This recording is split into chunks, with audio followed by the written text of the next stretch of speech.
Welcome back to the Ball Does Lie podcast, your one-stop shop for NBA content. My name is Amir. For today's episode, I want to talk about the 76ers and the return of Joel Embiid. So the wait is finally over. Joel Embiid made his season debut last night, returning from his knee injury and a short suspension.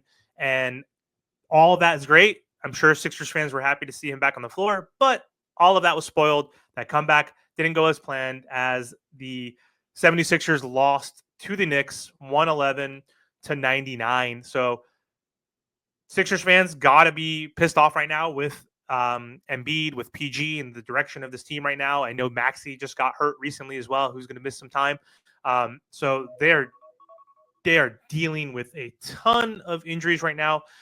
So let's break down what happened and what this means for the Sixers moving forward. So Embiid played over 26 minutes last night. He scored 13 points, but it was a tough night for Embiid as he struggled from the field. He only shot 2 from 11, but he hasn't played in a while, so it's understandable. But it's not like he hasn't played since last season. He played during the Olympics.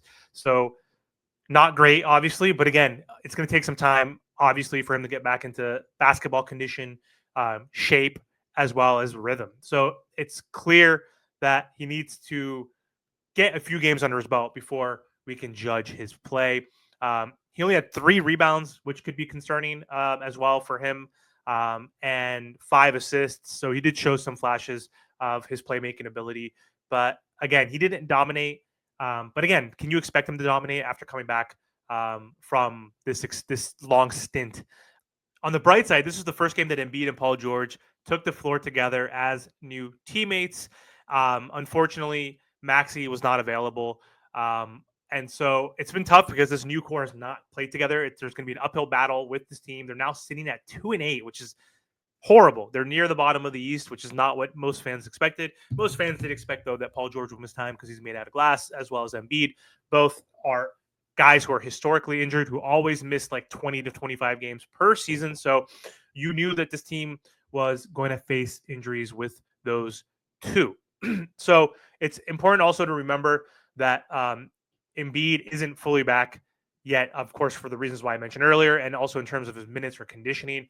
And Coach Nick Nurse said that the medical staff has cleared him, but they're managing Embiid's minutes early on right now. We know there's an issue with Embiid in back-to-backs. Like, he's always missed those, and he's soft for basically saying that, like, I don't think I want to play any back-to-backs. And he got fined for that. So, and I know Shaq just recently called him out for saying that as well. So he needs to step the hell up because Joel Embiid has been a great player and MVP, but someone who has not been able to even take his team to the Eastern Conference Finals one time. That's a problem. If you're an MVP, you need to elevate your teammates around you. You need to be better, and you need to win when it counts the most in the playoffs. And he has not been available. A lot of it is injuries too, but a lot of it's mentality if you think about it.